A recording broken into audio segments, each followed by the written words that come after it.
Outer Orange. Today, we're going to be talking about some Shadowverse Set 7. Now, I have some starter lists that I got from God Sinjulin. It's an acquaintance of mine that was sharing some lists. I'm still ordering these decks. These are basically tree decks and machina decks for different crafts, and just kind of take a look at deck logs. I'll have the codes up for you guys to look at them. This is a very interesting set. It's got a lot of new stuff in it, a lot of stuff I don't know about. I don't know anything about Shadowverse lore, but it all looks really cool. So yeah, let's go ahead and get started. All right, fam, here we are. I'm starting with Haven because I know Haven the best of the bunch, because obviously I like Haven, I play Haven, and we're gonna just start off here. And we also got this amazing, really cute leader. I'm actually tempted to pick it up. I really don't need it, but she's just so cute.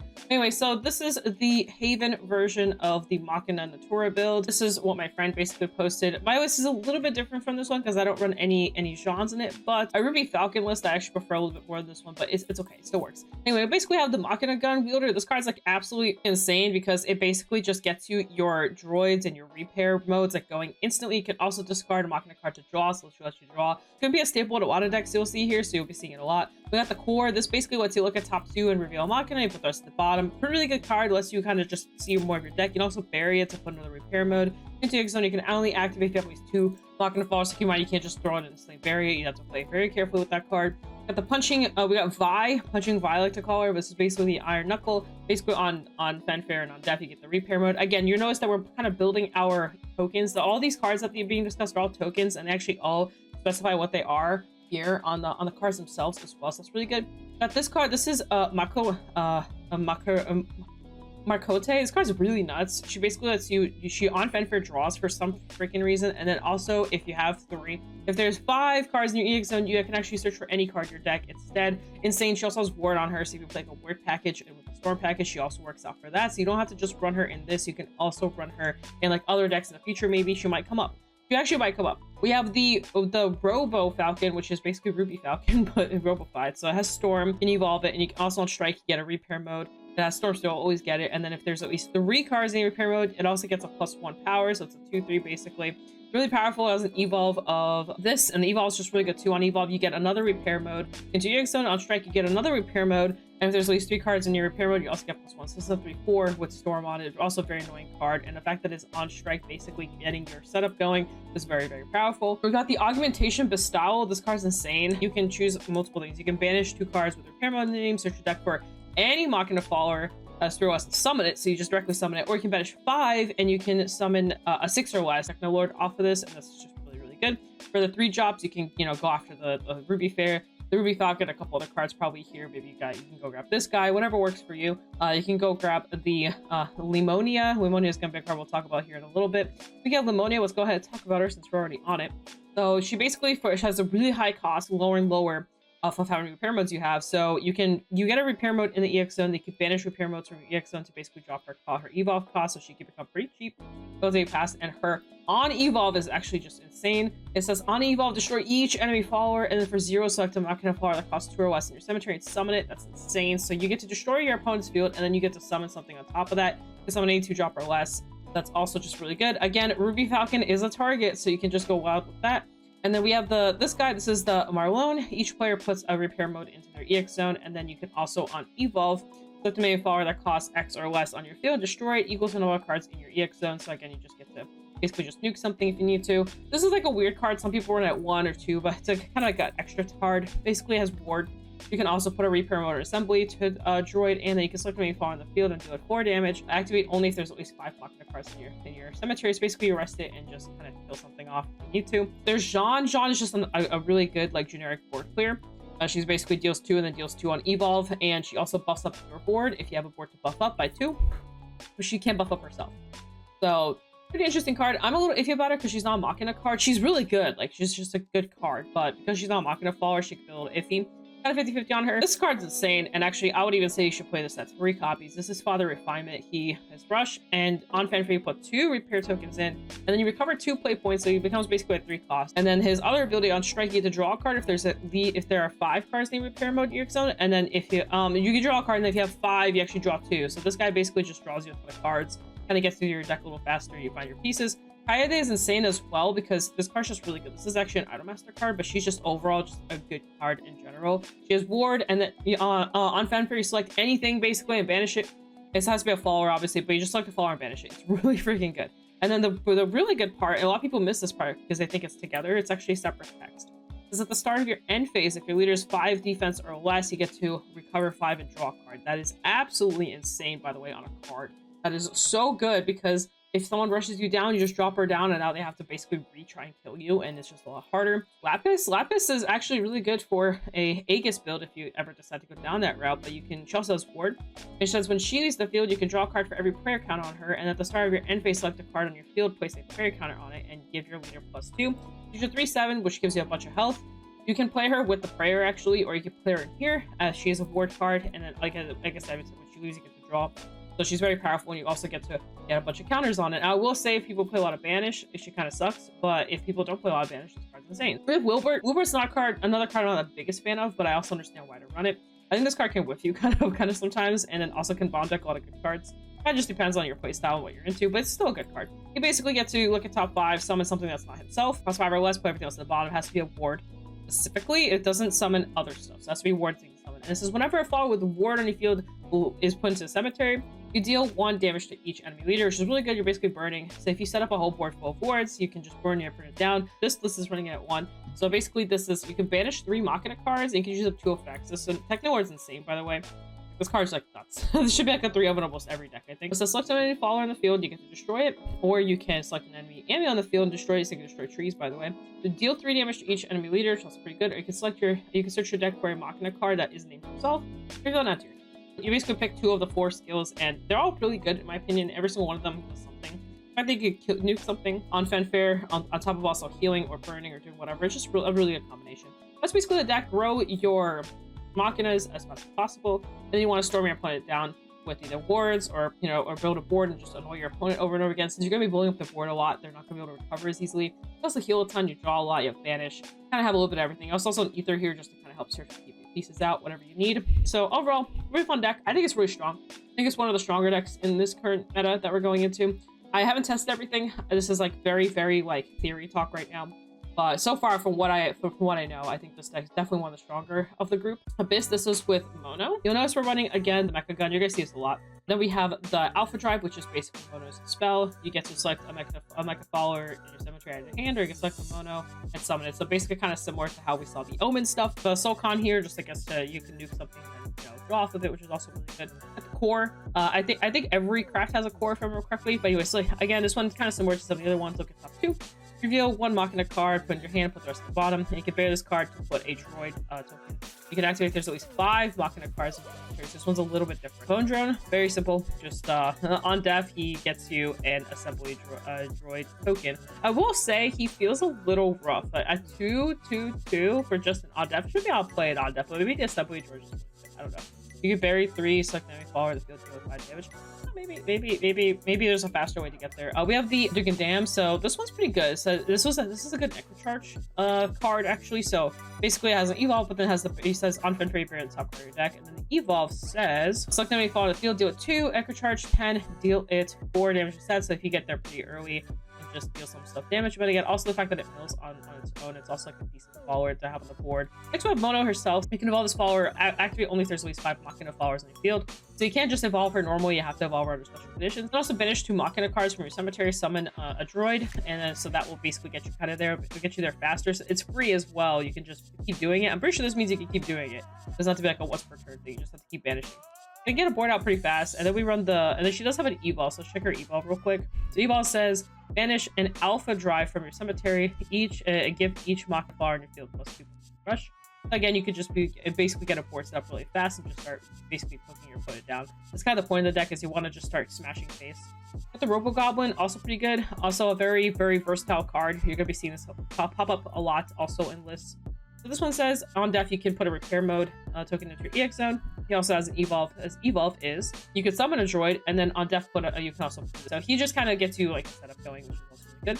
Got the Forbidden Art. You can select when you fall on the field, deal 4. If there is a Forbidden Strafe on your field, deal 6 instead. So Forbidden Strength should be this guy. So we'll talk about this in a second. So we'll get to him. The Whispers of a Dream is just a good generic card.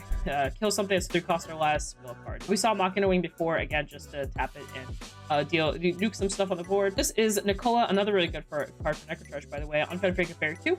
And this is the Forbidden Strafe. And then on Evolve, you get to select a Machina card that costs 2 or less in your cemetery, put in the EX zone, it costs 2 less to play this turn, so you can basically move back some cards. You can rob the Mono and kind of go crazy. It basically gets you recursion access, which is very important in the deck. Ania, which is she's your deck for a Machina Flower that costs 3 or less and summons it. Also really good. You can just summon a good portion of your deck because this deck doesn't have that many high drops. And then you can on death give your leader some power. We got the Robo Zombie because Assailant Bane, while there's no Machina on the field, he has Rush, so you can just kind of kill something off that's annoying. Of course, we have Techno Lord. We talked about Techno Lord earlier. We're gonna see him again. Again, you can search for cards, anything in the deck basically. You can burn, you can kill something. You have a lot of options, and just like the card just gives you really good options. So that's basically the Abyss version. Let's go check out Rune. I know Rune the least, so bear with me here. I might need to just give you guys the deck and what you guys figure it out because I don't know where to go. But I'll talk about my show real quick, or Masha as I like to call her. This card's kind of insane. She basically on strike selects a neutral spell that costs 3 or less in your cemetery, plays it for free. Now you mainly want to go into her Evolve, which is where the important part is. She buries 5 cards of your deck for 5 and then gives herself Storm, and she selects a spell that costs 3 or less to play. You play it, and then her spell right here says select many fall on the field, destroy it, and give each Maisha on your field +1 for every follower in your cemetery. So basically, Maisha just gets fused. Now keep in mind you do have to select something for this in order for the spell to work. So basically, if there's nothing on the board, this card won't activate. Something very important to keep in mind, it's kind of similar to that dragon spell that people were forgetting about. I think it was called Lightning Blast or something like that. Has similar thing. Anyway, let me run through these real quick. So this guy gets you some droids, basically a spell that gets you stuff. This is Delta, card cemetery into the EX zone. You can select any fall on the field and deal it 2. So another card you can just here's the core. Like I said, I don't know anything about Runecraft. First effect is the same. The second effect says deal 1. You can bury to deal 1 damage to each leader, enemy leader. Only activate if there's 3 Machina, so you can basically just burn a little bit there. So that actually seems pretty good. And we have the Maisha. And then we have this guy. This is the life form. Put a repair mode, I guess. And then once per turn, when you play a Machina card, draw a card. That seems really good. So if you call something, you can just draw with it. That sounds actually really strong. And then this guy also gets you the tokens, and you can banish a Machina card from your EX zone, select any fall on the field, and deal damage equals to the number of Machina cards in your EX zone. So that's also really good. You get to just be annoying. Got the Robo Goblin. You got the Displacer Blot. So on February, go at top 4, you may put a Machina card from one of the EX zone, put the rest of the bottom of your deck in any order. So basically, you just grab some cards, and he has a 2 evolve. So he's a 3/4 2 evolve. Let's see what these evolves look like. Ward, and then on evolve, select any fall on the field, deal damage equal to 2 times of the number of Machina cards in the EX zone. So that's also interesting. So he kind of just some annoying damage there. He looks kind of cool. Very Machina-fied. And then again, we're seeing the Machina Wing. And then here is our boss card. I believe this is the boss card. It should be. This is Tetra. So she gets to put a repair mode into your EX zone, and then she has 1 evolve. And her evolve says, looks really cool. This card is on your field. Any Machina card you play from the EX zone costs 1 less. That's really good. And then 4 times per turn when you play a Machina card, select any fall on the field and deal it 1 damage. So she also pings a little bit. So that's really cool. She's like a little pinger. She seems good. And then we have the spell from Maisha. And just kind of finish off. We have the Saphiria. So she says, on Fenrir, give this follower X equal to the number of followers in your cemetery. That sounds really good. And then for 5, give the Storm. So it's like another late game card that you can kind of set up with. So basically, if you just have a bunch of followers in your cemetery, she just gets big. Now, keep in mind, usually Rune runs spells, so that's why she's, she's written the way she is. We have the Techno Lord again, and then last but not least, we have another guy. I forgot about this guy, Bellamet. So top 5, from among them, you reveal any number of Machina cards that cost a total of 6 or less. Put the rest at the bottom. You put them in your hand. Oh, you may summon them. That's pretty good. And then at the start of your end phase, give each other Machina follower in the field +1/+1. So this reminds me kind of like an Ector, like just a different Ector. That's what this gives me. It gives me Ector vibes. He also has a rush on them, so he basically has to call a bunch of dudes and he can flip them up. So that's basically this version. This is the Rune. We have Dragon. Now I did see a little bit of gameplay for Dragon. It seemed really weird, and interesting at the same time. So we got the Colorful Cook, which you guys haven't seen yet, but it's another really, really good staple. You play for 1. This is the one that gets the trees. This is the tree builds. So this one, you may put a token onto your field or in your EX zone to give your leader +1 so you get to heal. And then on death, you get to discard a tree card. I call them all tree cards. So you can draw 1. This is the and then we have the Feral Ether. So this guy lets you summon a tree. If overflow is active, you get to summon 3 instead. So this gets insane like towards the late game. You get to just summon like crazy. And the tree itself, it's a 1. And then when this card leaves the field, you get to draw, and then you get to discard a card. So you draw this card, which is really good. For one, you can bury it. So obviously it's always important to be able to draw first and then discard. And then we have the Desert Pathfinder. This card's also really good. You may put also a tree token onto your field. And then if there are at least 5 tree cards on your field and or in your zone, like the top 3 cards of your deck, you reveal another tree type of card and then add to your hand. Goes to the bottom. So basically just a searcher. You get to find you stuff and then you get to find more stuff on top of that. With the carrot, this has rush. On death, you can banish a tree from your field or EX deck for another carrot and summon it. And then you also get to heal, so you can smash into something, summon another one on death, and then keep going. Got this a dinosaur thing, so he also summons a tree, and then if overflow is active, you can summon 2 instead and give this rush. So another little dude. Draw light because you'll be drawing and discarding quite a lot. So rail wins. So this one also, you can banish a tree, increase your maximum play points, so you get to play points, and then on death you can also summon a tree. I'm saying tree a lot. If someone made an entire drinking game out of this, you'd be in really big trouble right now. You'd be drunk. We have the Shadows Corrosion. So this will work with the actual card. So this card can't be played from the EX zone. At the start of end phase, if this card is in your EX zone, deal 1 damage to each enemy leader for every 5 nature cards in your cemetery. This basically just starts stacking as the game goes later and later. The Trucklemancer, so you can discard a card, give your leader +1. End phase, if you discard a card this turn, select an enemy fall leader or enemy fall on the field and deal with 2. So this looks like it's part of the discard package for Shadow himself. So he has 2 versions of his evolve. So the first evolve is just like, oh, you just evolve for 2. And then you can also evolve for 0, only active if there's at least 10 nature cards in your cemetery. And then on Fen Fairy, look at top 3, you may reveal a nature card and add to hand, but bury the rest. The others go into the grave. So there's actually room to maybe run Maisha in here as well, because Maisha also works with this kind of. So I've seen some lists run Maisha as well for this, so that's also something you can get away with since you bury with him. And then his evolve is on evolves, choose one of the following, select an enemy follower on the field, deal 4. Search your deck for a Shadows Corrosion, which is the card we saw earlier.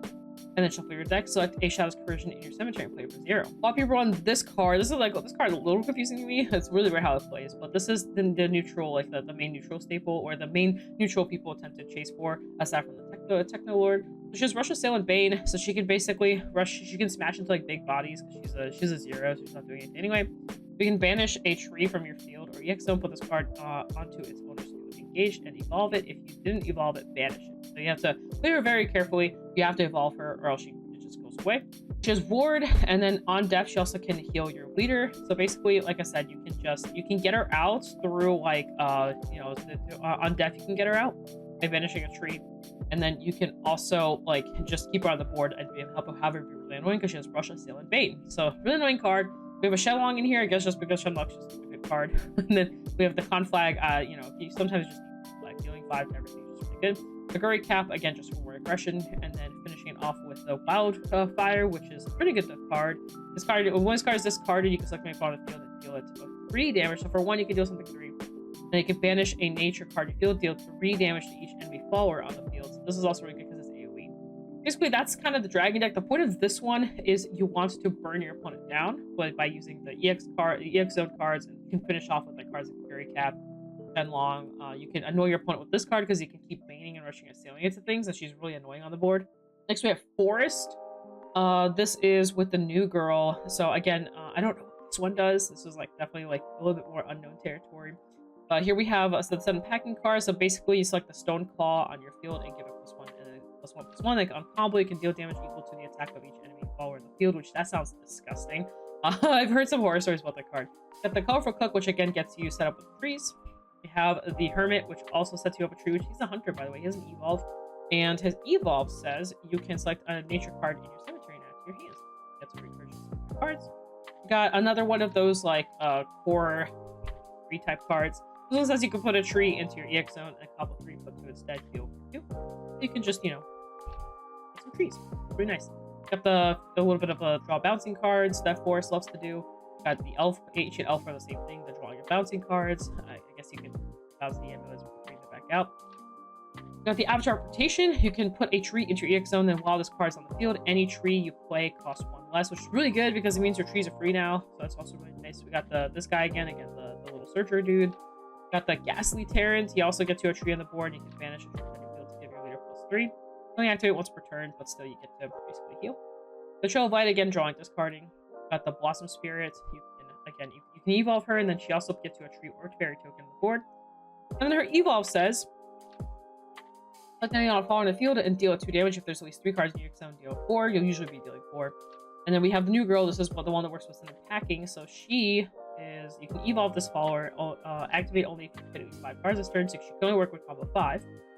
But it says whenever a tree is put on your field, you can recover 1 play point, which is really, really good because you'll notice that we have the one guy that like drops your cost on trees, and then you can play trees to recover play points, and basically have like kind of a little loop going where you're drawing, discarding, playing trees, drawing, discarding, getting your combo back, and then going over and over again. And then you evolve her, and her evolve is Storm. Whenever a tree is put onto your field, you recover 1 play point. He also on evolve gets to just basically recover play points, so you just kind of go crazy with her. I love this U. I didn't know this is what her U is. It's really cute. But yeah, basically just she gets really big because again you can also pair her with this, which is a 0. You kind of go crazy with this, and then combo 5, which you'll usually have if you're trying to go for that. You can just deal a ton of damage. Now, this Cassiopeia, this is the one that just basically lets us get cards on the board. We have the Cetus, which I talked about. This card's pretty good, actually. You can, it has ward. You can add the start of your end phase, give you +4, and if your follower was put in the field into the cemetery this turn, you can also give him +2/+2, so he's a 5/7. He also has an evolve, which his evolve, he gets like the follower on the that costs 3 or less, and you just cemetery summon it, so you just summon a dude. The start of your end phase, give your leader +4, and then he also gets the same effects where you get 6/8. And I'm guessing his, you would want to go for the follower. It's not a follower. Oh, it is a follower. You can go for the tree, or maybe no, he doesn't care about the crap. So yeah, you can basically summon a bunch of these that aren't amulets and kind of go wild there. You can't summon her though, which she's definitely part of your deck. Last spot we saw the giant, and this giant's also really good. He says when he's discarded, you can put a tree token into your exo. When playing this card, you can bury 4 nature cards with card cost 4 less to play. Then you can select a follower that costs 5 or less in cemetery to summon it, so you can again summon the girl and kind of go crazy. And this guy basically becomes a 5. A 5 that's a 7/7, which is really good because he gets her out, and then if you combo correctly, you can just kind of go crazy from there. So definitely a good little combo. So that's basically the deck. Really cool. I really like it. I think it's really interesting. It's actually been a deck I've been interested in trying. I always want to try for, so then something always gets me off it. But anyway, last but not least, we have sword. This is the nature sword. So again, we have the colorful clip. We got our nature cards. We have the maid leader to get us some. I believe you evolve her. Just search for cards in your deck. Yeah, you get to card with the E, so you'll search for whatever it is you need. Princess Strike, she works with the princess card. We'll talk about her later. She basically selects something deals a 2, but if you have the princess on the board, then you also can have it instead. We have also the nature card. Get a nature, but he doesn't have any other effects. It's just get a dude. Then again, we have the searcher. We have Leod, which is kind of a new card for some people. This card's insane because I was intimidated on it. I talked about it in my video recently. Well, actually, you guys haven't seen it yet. I talked about it in my opening about how kind of nuts this card is. I think this card's gonna be around for a bit. It's a 2-drop, a really good 2-drop. When this card is reserved on your field, it has Intimidate and Aura, which means it's really hard to get off the board. You can't swing into it. It's really annoying. And then also on top of that, start of your end phase, select any follower on the field, and you can deal it once. So you basically just keep pinging over and over again. A really annoying card. You basically need to find a way to remove it that involves AoE. You can't just remove it normally. It also has an evolve, which also makes it even better on the evolve. You can select any leader enemy follower on the field and deal 2 damage, and while this card's reserved, also has a aura that at the start of the end phase, you can select any follower on the field and deal 2. So you can also on evolve ping your opponent, and then you can ping cards on the board. So it's a 2/4 again, annoying to nuke because now you need 4, like a 4 type AoE to get it off the board. So it's really annoying. Very annoying little card. Part of the little furry dude. So this one says you get a tree, and then you can go press this and any number of trees. Select any follower in the field and deal it damage equal to a number of cards with trees that were engaged. So basically just some nuking. Are wanting the Octress in this package. This build's running the Octress because you do kind of bury a lot of cards and kind of go through your deck a little bit, so you actually get there. You'll actually be able to get through. You'll be able to you can kind of play the Omen package. Fine. Trail of Light again, just to discard draw. We got the new guy is Byleon. So he can evolve for 1, he has ward, and he can put a tree onto your field on Fanfare, and then his evolve is ward. On evolve, you could look at top 4, you may call 2 nature cards from among them. You may put up to 2 nature cards from among them to your exile and put the rest at the bottom. You can banish 2 trees from your field, select a follower on your field, give it 2, so basically you just can aggro down your opponent with this card. Got the Swift Tigress, you can rest a tree on you and give the Storm, so she's a 4/3 Storm on Fanfare, which is pretty annoying. We have the Shadowverse Charge, which is a little bit of an older card. You can select a commander on your field and deal X damage to each follower on the field equal to the selected follower's attack. Oh, they are commanders. Oh, that's interesting. I didn't know. Yeah, you can select him. It's pretty cool. And then we have the King's Might. When this card is played, you can bury 2 cards with nature in their card name with a tree, and then this card costs 2 less to play, so it's 1. Card costs 1 less to play if there's the tagger on the board, so it could be a 0. Depending on how the field do it. 4, so you basically just go, I'm gonna nuke something. Here I go. This deck is also running the Magna, which Rush, Assail, Bane Girl. Just really annoying card. And we also have the Princess. So this is the Princess that works with the Princess Order, Princess Foe we saw earlier. She has Storm. You can select a Princess Striker, your cemetery, and play it for 0. Bury 2 cards with the tree in the field, and give this +3, give your leader +2. So she's a 7/6 with Storm on her, very aggressive. And then you can also, again, play the Princess Strike, and then kill something on the board off as well. Deal something 6, which is good. I'm a little bit less familiar with how this one works, but I will say I know this card's really annoying. But what I'm seeing here is you're basically just setting up your trees and then kind of playing with your little lion people, and then you're just kind of trying to be annoying as possible. Apparently this deck's really good. I haven't actually seen it in action yet, but I've heard that this deck's really powerful. Kind of blow you out really fast. I know some people run Maisha in this deck as well, so I think Maisha might be playing some roles in here as well. But anyway, guys, I hope you guys enjoyed this video. Don't forget to shop at 50 shop. Put Orange if you need your goodies. He does sell Shadowverse, so you can, if you need some stuff. Set 7 is going to be a legal format for some upcoming BCSs, including Philly and a couple other ones. So you may want to start looking into how to play into this set or start looking at cards. On that, guys, peace out. I'll see you guys in a future video. Bye!